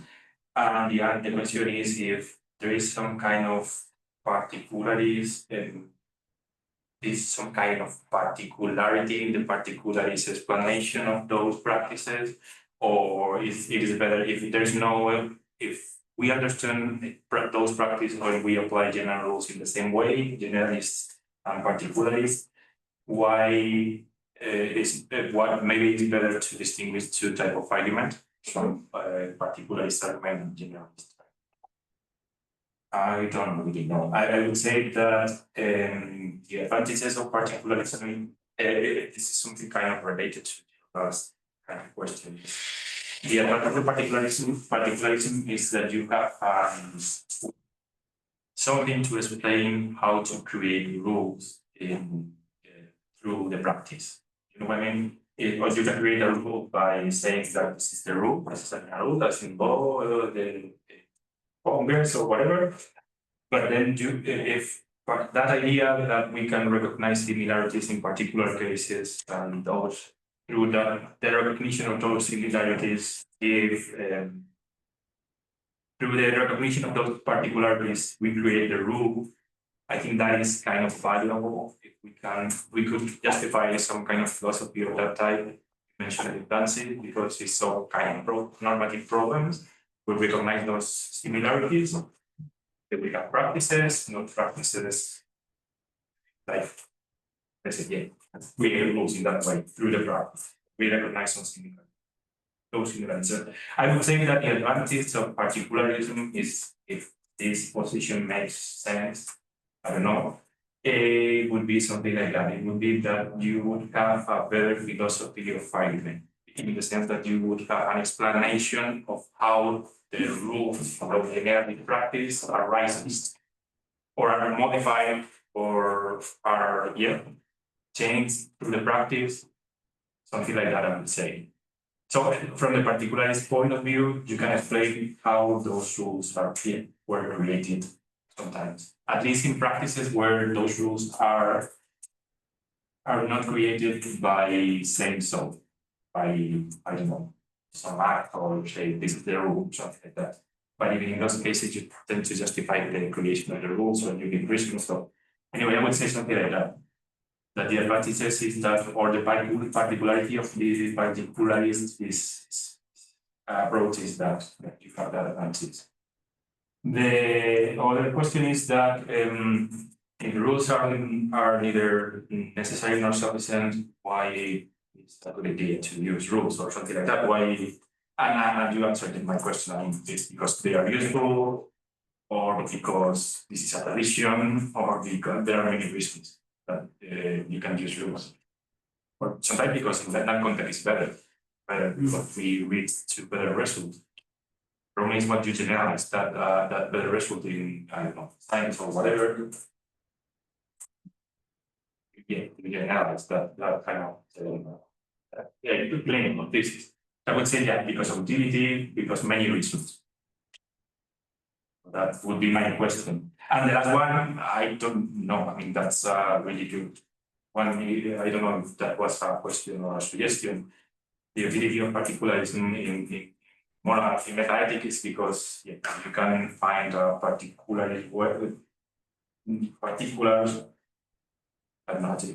a way of justify a particular system in a particular way. I don't know how to express that. Particularist way of justifying practice and practice of the advantage that Federico mentioned that from the point of view of that he would have a particular position.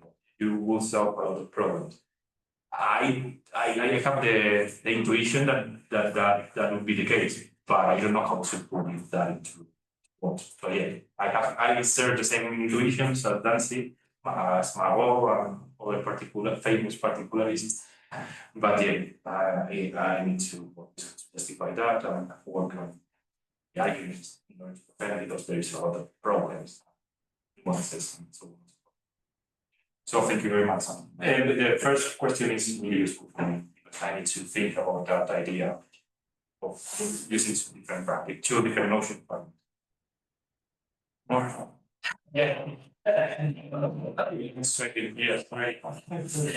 You couldn't hear his the way that he breathed out like more. I have to mention that here is summer. I'm in Spain winter, so I'm suffering a lot.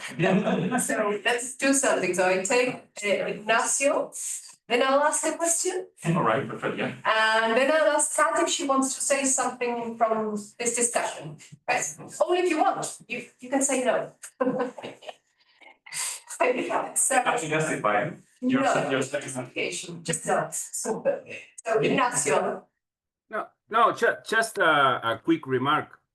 If I understood the conversation correctly, you were heading speculatively to more difficult topics about the nature of the ultimate nature of normativity, you know, and the advantages of particularism to meet this challenge. Why is this a good argument, or why it is a good action? I just would like to remember that it is not an easy task, you know, because there you are heading to the problem of the criterion, the skeptical problem of the criterion. How I know that this is a good criterion for truth, you know, and you are either relying on some general property of the criterion that make it good, or you're you know, or you are justifying the general rule by saying that it gets the right results in certain particular cases. And I believe this is one of the most difficult problems in philosophy. And well, in my personal case, I would try to avoid it in a Wittgensteinian way, you know. So I wouldn't be very, very optimistic about the prospects of this. Is a very, very difficult.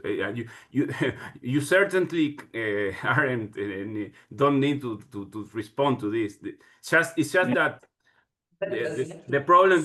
Was a big problem, you know. Like the one that Katarina mentioned before about Hume, you know, this is a very difficult problem. Yeah, my problem is kind of clear. I start from the intuition that distinguishing between good and bad argument is not a problem. Practice. The people do that all the time. You go out and discuss with your partner. You don't need to have a philosophical conception of what is right and wrong. So starting from that intuition that people distinguish quite well. Sometimes they fail, obviously, but not that can be an issue. But they don't have troubles in general. It's practical troubles or whatever. They live with it. I start with that intuition, and then I read philosophy, and they require that we need rules, and a very complex normative system.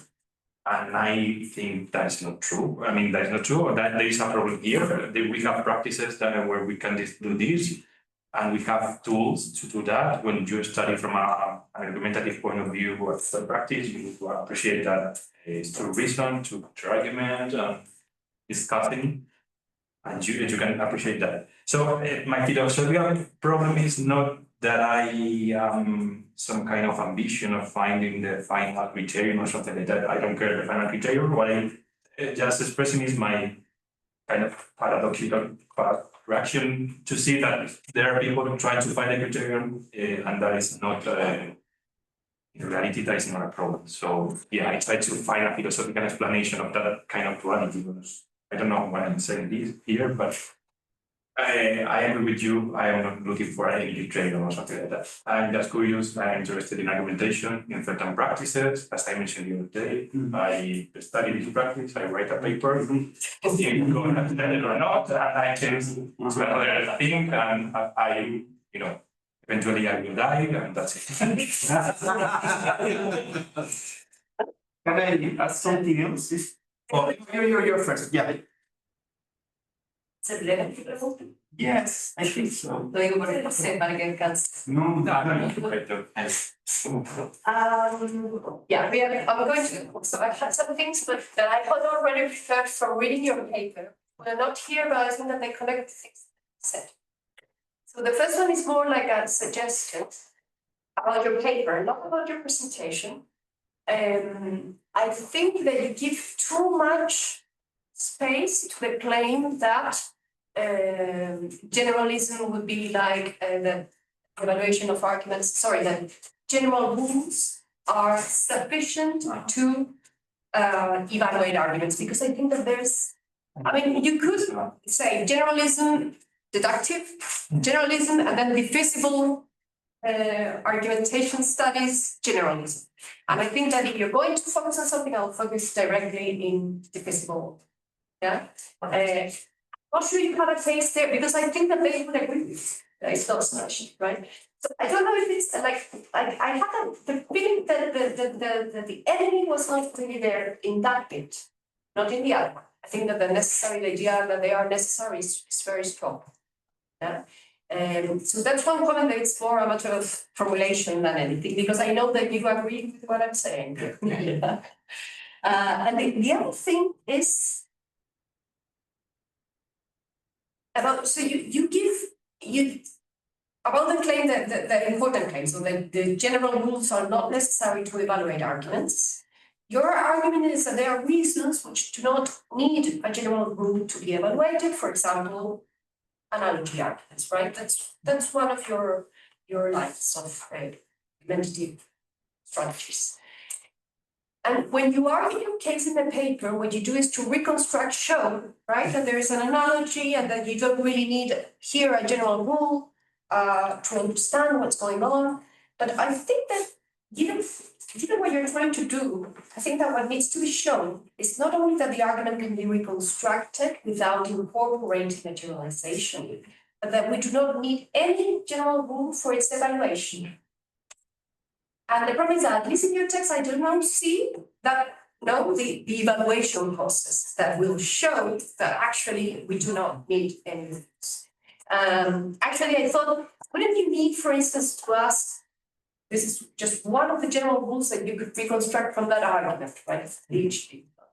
For instance, wouldn't you need to reconstruct something like, not reconstruct, but establish whether it is true that generally, if a canvas has already been painted by someone else and it is a bad painting, it is not a good idea to use the canvas as a basis to paint it in. So I'm reconstructing. One of the generalizations are going there. And wouldn't it be necessary to evaluate that argument to consider whether that general rule is a legitimate rule?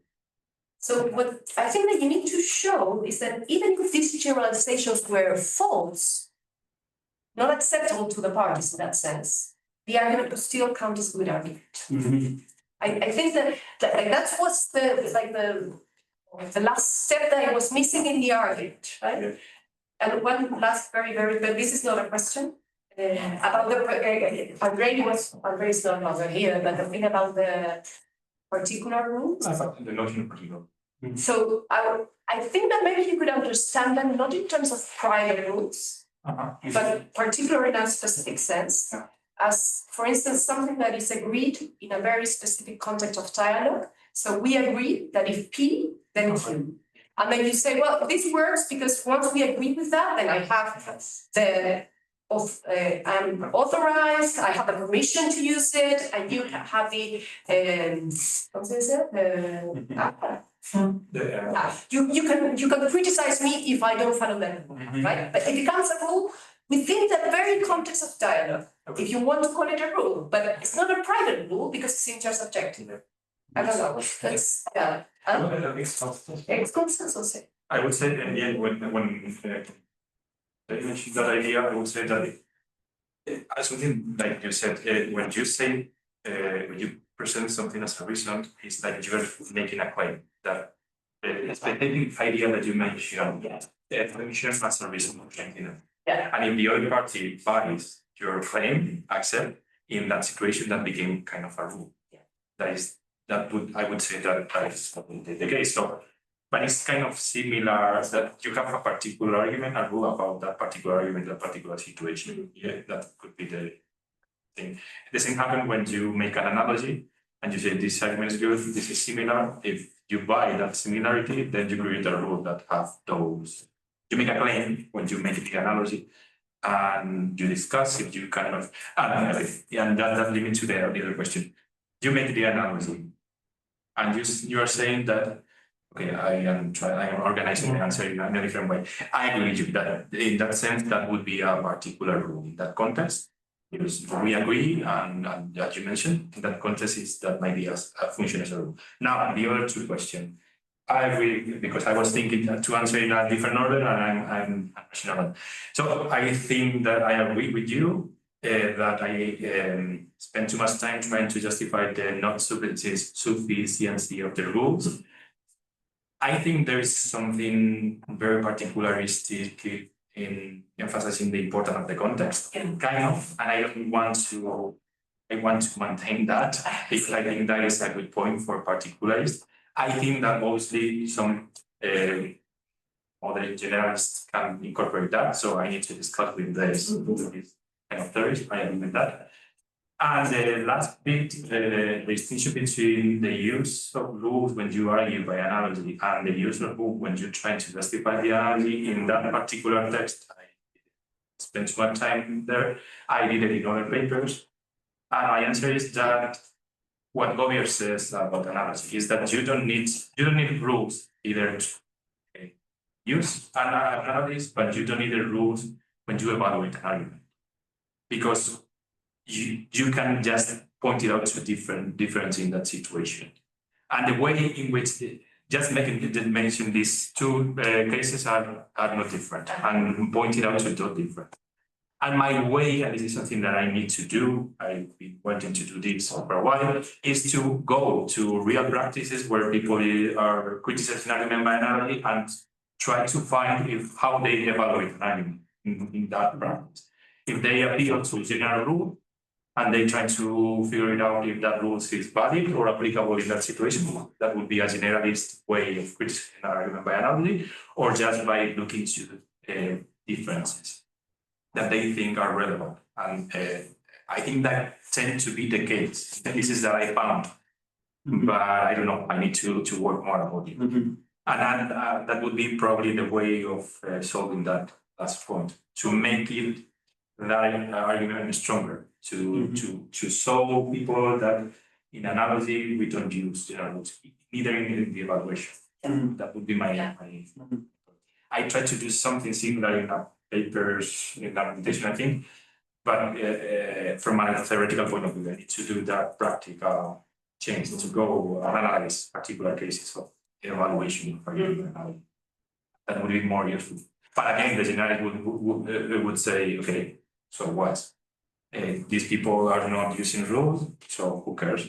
The system of evaluation is better because it's more reliable and so on. But that would be my answer to that question. Thank you, Jose. I understand that it's very late in some places. Marcia, no? What time is it there? It's 9:20. It's not as late. Ah, not that bad. Okay, yeah. So, okay, there's more questions. How many more can you take? I mean, I don't know. I know. No one can use to There's no rule. first. So okay, I'll take Luisa, he has a question.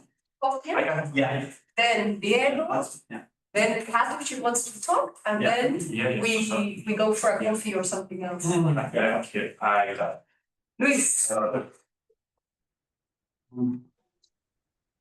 Hi, thank you for this very interesting presentation. I wrote my questions on the chat. I want to read them.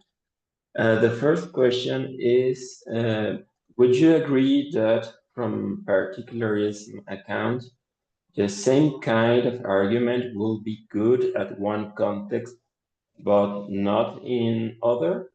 And wouldn't that be a problem of double standard? That was my first question. I don't know if you understand my concern. If don't, I could explain more. The second question is about the role of analogy in disagreement. If I understand you well, you argue that analogy could be useful when we are not agree with someone, when we have something like a deep disagreement. So the question is, how could analogy serve to overcome deep disagreements or conflicts where there are not available a general rule shared by both speakers? An analogy could persuade someone who don't share with us general rules. How could be that? Okay, so I hope that I could express my doubts well. Regarding the first one, I understood that I think that question can be understood in two ways. The first one is an easy way to answer it. The question is I found a problem. Of course, one argument could be good in one situation and bad in another. In many senses. From a theoretical point of view, it is quite easy because we have rules that prohibit the use of analogies in criminal cases. And in that context, it's a bad argument. It's a bad argument from a theoretical point of view. Coming back to a logical point of view, I would say the same thing. Yeah. If one situation, the same argument, you can find an exception or a reason, a stronger reason, and in other questions you don't have the same kind of exception. You have the same argument kind of, but with different contextual situations. I am begging the question here for sure because I'm considering all those contextual situations as outside the argument, so to speak. And then there is the problem that Katarina mentioned that from an ontological point of view, and this is, I think, what you are suggesting, if the two situations are exactly the same, no or respect, I don't know. The same argument is good in one situation, but in another, and all of those considerations are exactly the same, in that situation, that would be a problem to the double standard value. What does mean that all those situations are exactly the same? We can reach to a point that we know there is this epistemological problem. I don't know if all the context, all the aspects of that situation are exactly the same. At least I simplify the situation and I create a conceptual kind of space, and in that case, obviously. But yeah, I only see a problem when you see that both contexts are exactly the same. But I think that is a philosophical concept. We never know that the situation is exactly the same. I would say something like that. And regarding the second question, I don't know if analogy is useful to solve the disagreement. I know that some authors said something like that. For example, Wood and Woodacks in that traditional paper in information, they mentioned that they, in that situation, because we disagree about everything, one possibility is to appeal to cases that the other party already accepts.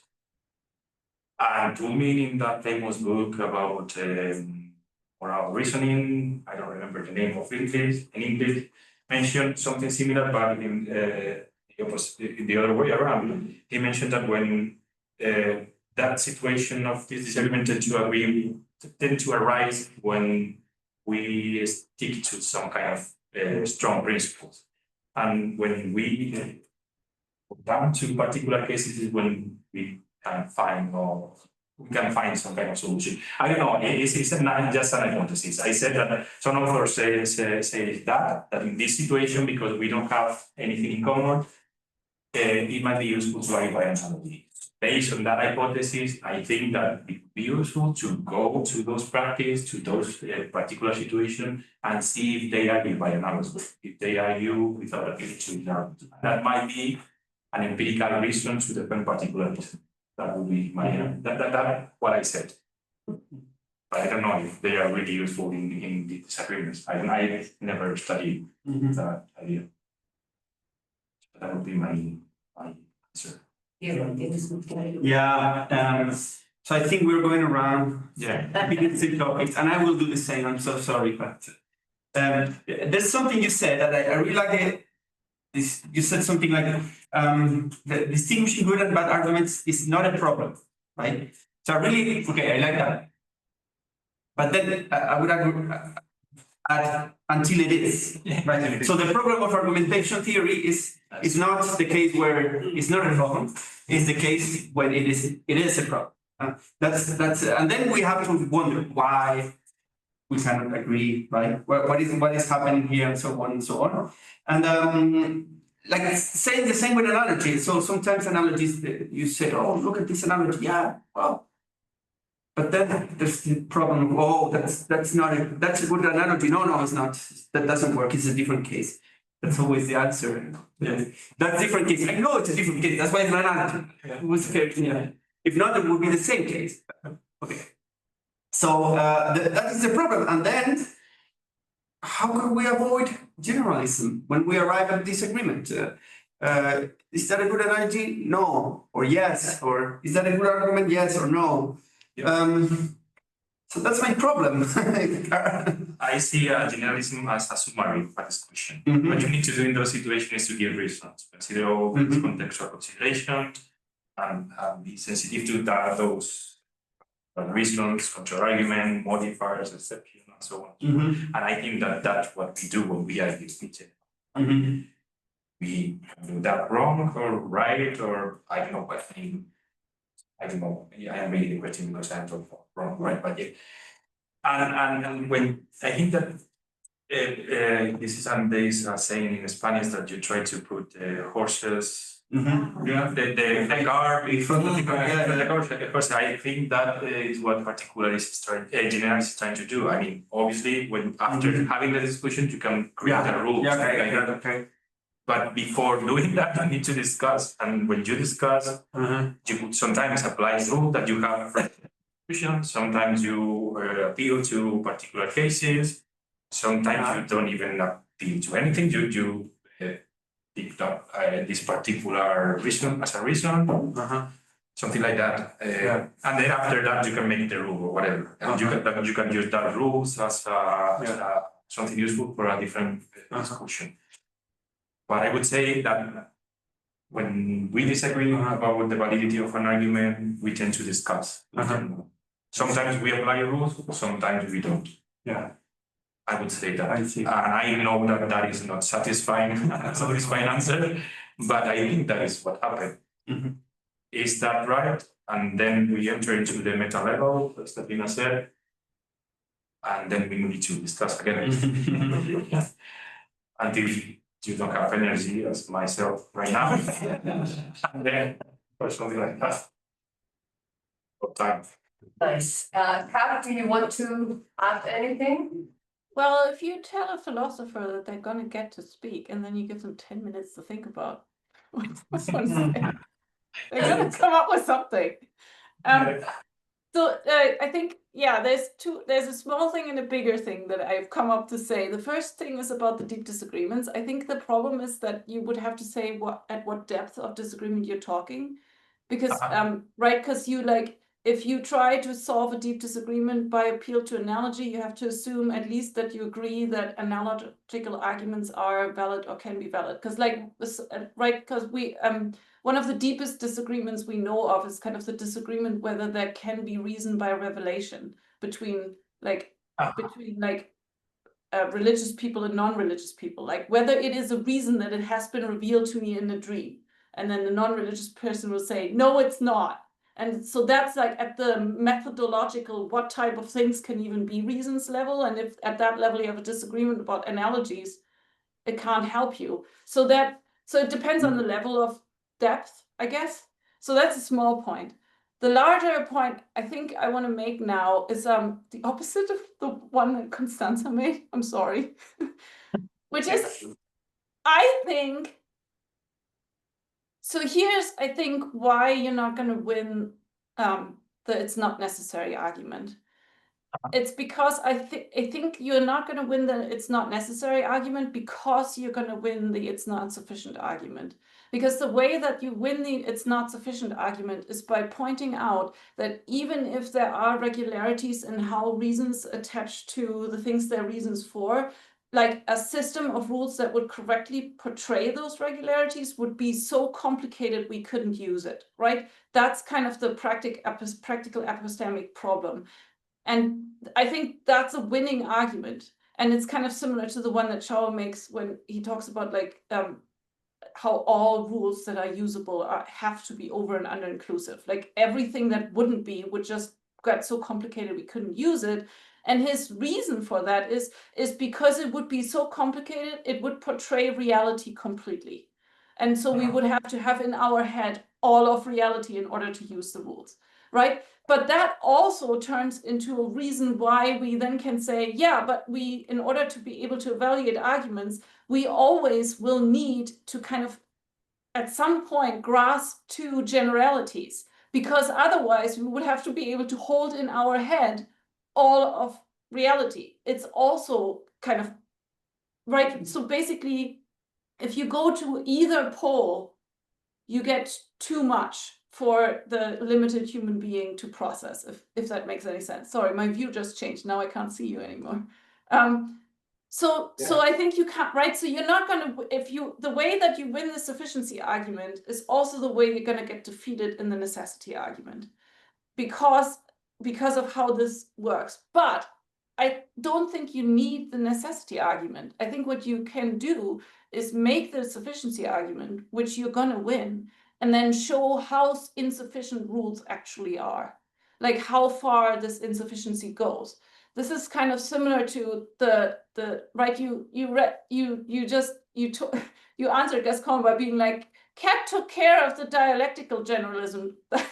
That kind of thing. That's what I also did, right? This like, look at how insufficient this really is, how far the insufficiency goes, how much you have to decide even after you've used the rules. And I think you can do the same thing. And then you get to a particularism. Because, right, so basically what you do is, instead of kind of defeating the idea that you need rules at all, is you start by defeating formalism, which is like, we can do with just rules, and then show how much in addition you need, until it turns out, well, rules are like one of the tools in a toolbox that needs to be quite full.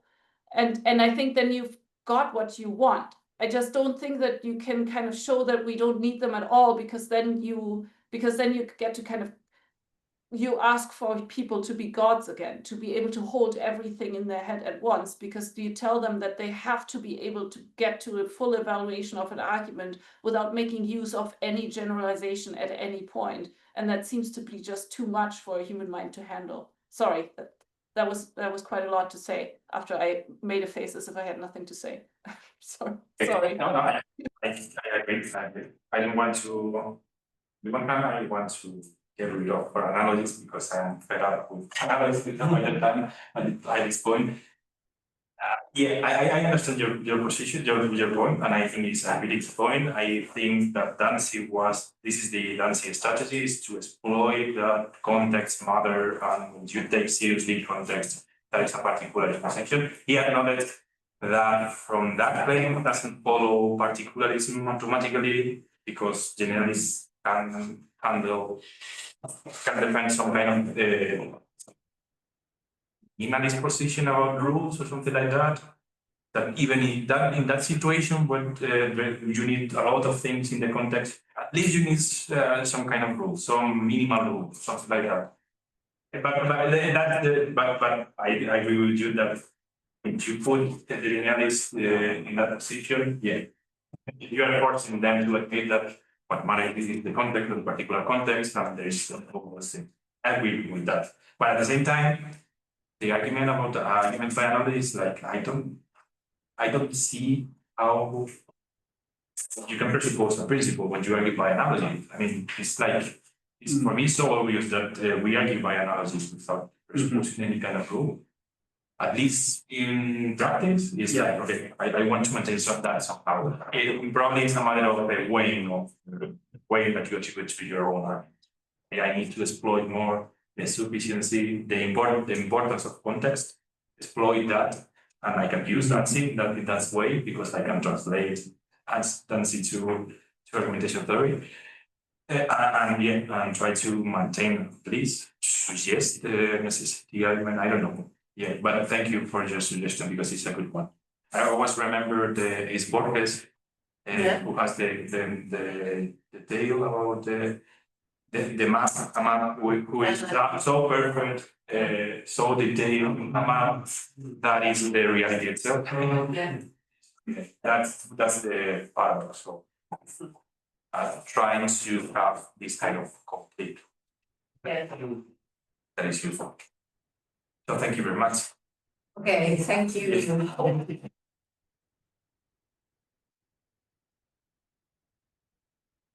So I'm going to say there first, thank you very much. It was great to have you all. Nos vemos pronto. I'll see you soon. Somewhere, somehow. Bye. Bye. I took a picture of that, so I'm going to close. Yeah. I have that. Okay. Bye. Ciao, Federico. Ciao, adios.